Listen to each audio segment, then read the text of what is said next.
Taking data on individual goals and objectives is one of the most common activities performed in Ddtrac. In order to take data on individual goals, you need to have those goals set up for each individual student. If you're going to take behavior data, you need to have behaviors and triggers set up. You can select the individual student's name from the Students menu on the main homepage for Ddtrac. This takes you to a page that allows you to see the past comments entered for that student. These comments are made like in a back and forth book to communicate students' individual progress. If you took a data on a past visit, you can click the little pencil icon and that will allow you to edit the comment. If you actually entered a comment but didn't take any other kind of data during that session, a little X will appear next to the comment, which would allow you to delete a comment. For instance, I could actually delete this comment because although I entered a detailed comment, I never took any instructional data during the therapy session. To delete the comment, you'd click the X, and then it would ask you to permanently delete that comment. If you click yes, the comment will be deleted. If you leave it set at no, then you'll keep the comment. This takes you to the Data Entry tab. When you're on the Data Entry tab, you have the ability to take instructional data, which is data on academic goals or therapy goals related to, let's say, speech therapy or occupational therapy. Behavior data, responding to behavior episodes. Social data based on observations of individual social interactions. You can also take those observations that I was just mentioning, enter a milestone, which would represent a change in students' programming, or take assessment data, which would be how a student would respond to a standardized assessment. So if I take instructional data, I'll be taken to a page that shows me all of the goals and objectives for the student. If I wanted to see the past data, enter for the yes/no objective, I'd click the little magnifying glass icon. It loads the data and it shows the last time this was taken, the student for no got a minus, and a plus. If you have edit permission for the student, you'll also be able to delete past data. If I accidentally entered one of the I could actually check one of the negative comments and I would delete that selected data point. It's going to prompt me, and if I go OK, then that data point will be deleted. Let's say I want to take data on my commenting I see objective. This takes me to a screen that shows me all of the past performance on all the individual targets for commenting I see. A target is the individual thing that you're taking data on. For some objectives, you might only have one target. For this particular objective, the student has many targets. The way Ddtrac organizes the targets for each objective is it groups the mastered targets at the top of the page, and they're colored in black. This is to let you know these are the targets you're probably going to have to work on the most because these are the targets the student is doing the worst on. It then groups the targets the student has mastered, the one they're doing well on, in blue at the bottom of the page. Whether or not a target is mastered is based on the mastery criteria you set up for each objective within that goal. In addition to showing the mastered and the unmastered targets, Ddtrac will also show you the date the target was last worked on.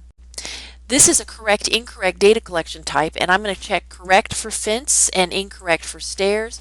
You don't have to take data for every target every session.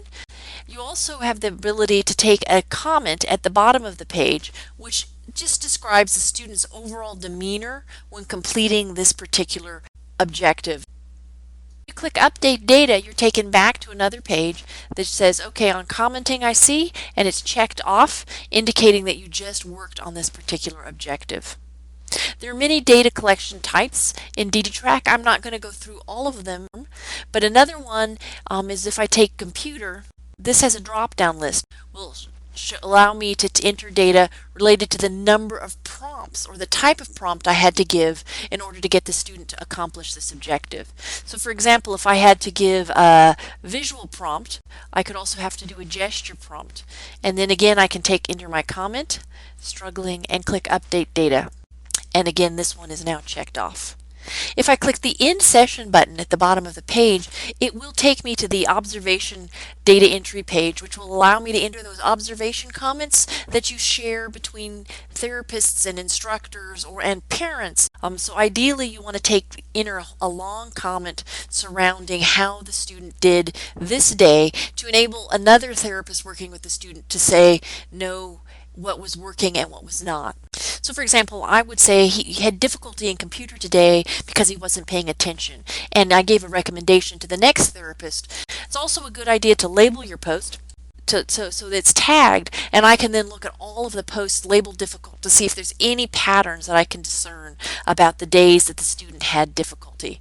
You also automatically enter a post date and time. You can change that if you're actually taking data for a past date or time. So if this was a post for yesterday, I could actually change the date from today's date to yesterday's date, and when I post the observation, all of the data I collected today will be backdated to yesterday's date. The next type of data I'm going to take is behavior data. Behavior data is in response to a behavior episode, and it includes things like the start date and time of the episode, a trigger if you know what started the episode, let's say avoidance escape, the location where the behavior occurred, and these locations are defined in the site setup by the administrator for your site. So these locations are for your entire school or classroom. Then you have to list the behaviors that occurred during the behavior episode. So I could say kicking for less than 1 minute, just one of them. And then I'm going to add one more behavior, biting, and that was also less than 1 minute, and we had one of those behaviors.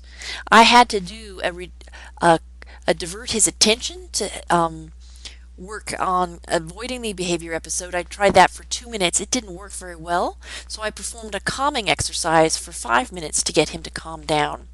You can also specify if there's anybody else involved. In this case, it was staff. And any consequences. Let's say he lost privileges. He didn't get to go out to afternoon recess because of his behavior. Well, let's pretend like he hurt his foot when he tried to kick me. And then I could say, enter a comment about the behavior episode. When entering a comment, it's useful to tell the next person what was successful around the behavior episode. For example, I said I was able to calm him by performing deep breathing exercises. That'll let the next person know that that might be an effective technique to deal with behavior episodes for this particular student. You can submit the behavior, and you get a behavior or incident report documenting all the details surrounding the incident, and you can click this email report link, and that would allow you to email that report to anyone that has permission to access the student's data. So for example, I could email the report to Selma Dew, who happens to be the student's parent, and it would send the email off to that person, and they would then be able to click the link, log in, and see the details of that behavior report. If I didn't want to send the email, I could just print the report out just using my standard browser's print mechanism and send the report home in the student's folder. The last type of data entry I'm going to mention is social data entry. If you're taking social data, really that's just based on observation of the student's socialization, perhaps during a classroom interaction, during group work, during RDI type exercises you're performing with the student. In this case, you would just say whether or not you observed any of these social behaviors during the interaction time. So you could say he coordinated, but we had a parallel activity and he refused to coordinate, but he did synchronize with lock and key actions. The ability to observe social behaviors is highly dependent on the amount of time you spend in the socialization activity. You can enter the amount of time you spent observing social interaction and also a comment about how the social interaction went. Once you've entered that comment, you can click Update Social Data, and that comment and all the data will be written back to Ddtrac, and you can see that the social comment has appeared on the page.